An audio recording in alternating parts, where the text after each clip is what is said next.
उस रास्ते पर एक बोर्ड लगा होता है, रात में इस रास्ते से जाना सख्त मना है। लेकिन रोहन उसे नजरअंदाज कर देता है और आगे बढ़ जाता है। तभी उनकी गाड़ी का टायर फट जाता है।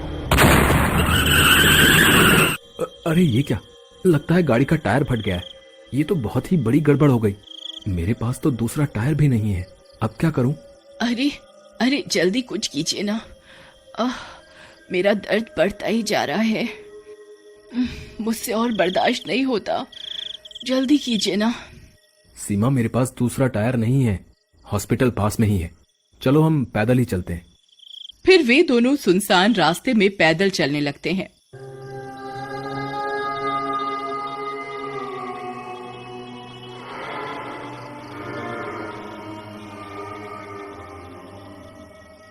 तभी संगीता उनके सामने आ जाती है। वह अब एक चुड़ैल बन चुकी होती है और अपने खोए हुए बच्चे की तलाश में इधर उधर भटक रही होती है।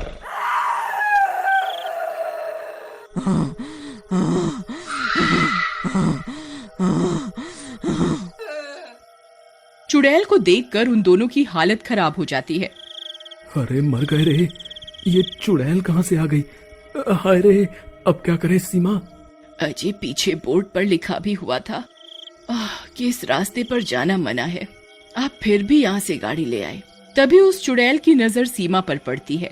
उसे प्रेग्नेंट देखकर उसे अपने बच्चे की याद आ जाती है। बच्चा, बच्चा, मेरा बच्चा। तुम इंसानों ने मेरा बच्चा मुझसे छीना था ना, अब मैं तुझसे तेरा बच्चा छीन लूंगी। फिर इतना बोलकर वह चुड़ैल सीमा के पेट पर अपनी जादुई शक्तियों का इस्तेमाल करती है और उसके पेट से उसका बच्चा निकाल लेती है। अरे मर गए रे, हाय रे, बहुत दर्द हो रहा है जी, कुछ कीजिए ना। अरे मर गई रे। तभी वह चुड़ैल सीमा का बच्चा लेकर हवा में उड़ जाती है।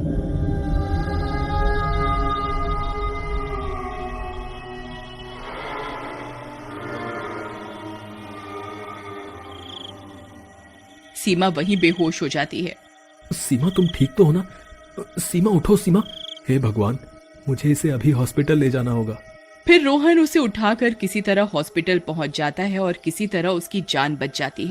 फिर कुछ दिनों के बाद, अजी कुछ भी कीजिए, मुझे मेरा बच्चा वापस ला कर दो। मैं अपने बच्चे के बिना नहीं जी सकती। तुम घबराओ नहीं सीमा, हम आज ही उस गांव में चलेंगे जहां यह हादसा हुआ था। ये तो बहुत बुरा हुआ भाई साहब आपके साथ। हम गांव वालों ने ये चेतावनी का बोर्ड भी लगाया हुआ था, लेकिन फिर भी आप उस रास्ते पर चले गए। वो चुड़ैल बहुत सालों से अपने बच्चे की तलाश कर रही है और जब उसे कोई बच्चा नहीं मिलता तो वो शख्स की जान ले लेती है। आपके बच्चे की वजह से आपकी जान बच गई है। देखिए भाई साहब, वो मेरा बच्चा अपने साथ लेकर गई है, वो अभी भी जिंदा होगा। आप सब लोग उसे ढूंढने में मेरी मदद कीजिए ना। अरे नहीं नहीं बहन जी, हम आपकी मदद कैसे कर सकते हैं भला बताइए? आप जितने पैसे बोलोगे हम देने को तैयार हैं। बस किसी तरह मुझे मेरा बच्चा वापस दिलवा दो। सीमा की ये सारी बातें वो गुंडा भी चुपके से सुन रहा होता है और भागकर अपने सरदार को सारी बात बताता है।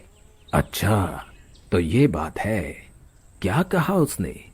मुंह मांगे पैसे देने को तैयार है वो औरत। हाँ सरदार, यही सही मौका है बहुत सारे पैसे बनाने का। लेकिन हम उसका बच्चा वापस कैसे लाएंगे सरदार? अगर उस चुड़ैल ने हमें पहचान लिया तो वो हमें जिंदा नहीं छोड़ेगी।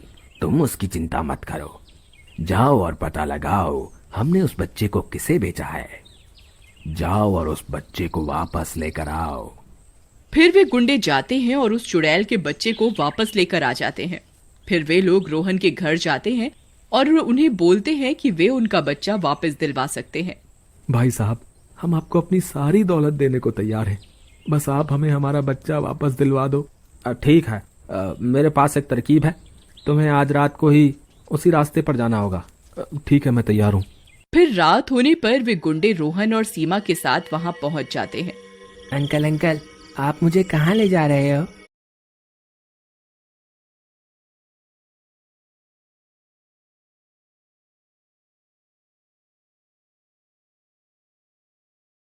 सरदार चुड़ैल हमें देखते ही अपना शिकार बना लेगी।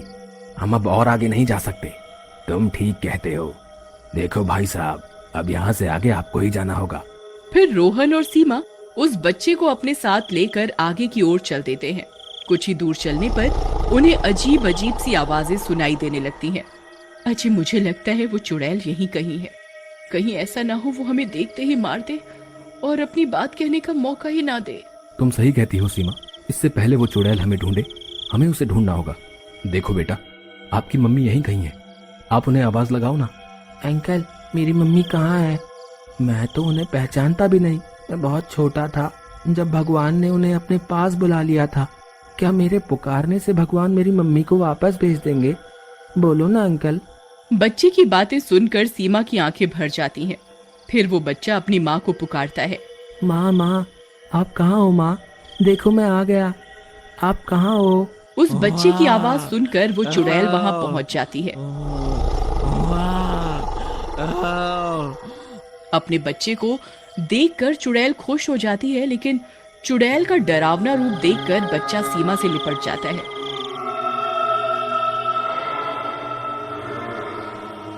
डरो नहीं बेटा, मैं तुम्हें नुकसान नहीं पहुंचाऊंगी। तुम मेरे बेटे हो। चुड़ैल जी, मैं भी एक माँ हूँ। जिस तरह आप अपने बच्चे के लिए तड़प रही हैं, उसी तरह मैं भी अपने बच्चे के लिए तड़प रही हूँ। कृपा करके मेरा बच्चा वापस कर दीजिए। मुझे माफ कर दो। मैं अपने बच्चे की तड़प में अंधी हो गई थी और मासूम लोगों की जान ले रही थी, लेकिन बस अब और नहीं। आओ मेरे साथ, मैं तुम्हें तुम्हारे बच्चे से मिलवाती हूँ।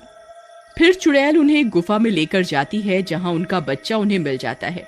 अपना बच्चा पाकर सुमन खुशी से फूली नहीं समाती, लेकिन वह बच्चा उदास होकर पीछे खड़ा हो जाता है।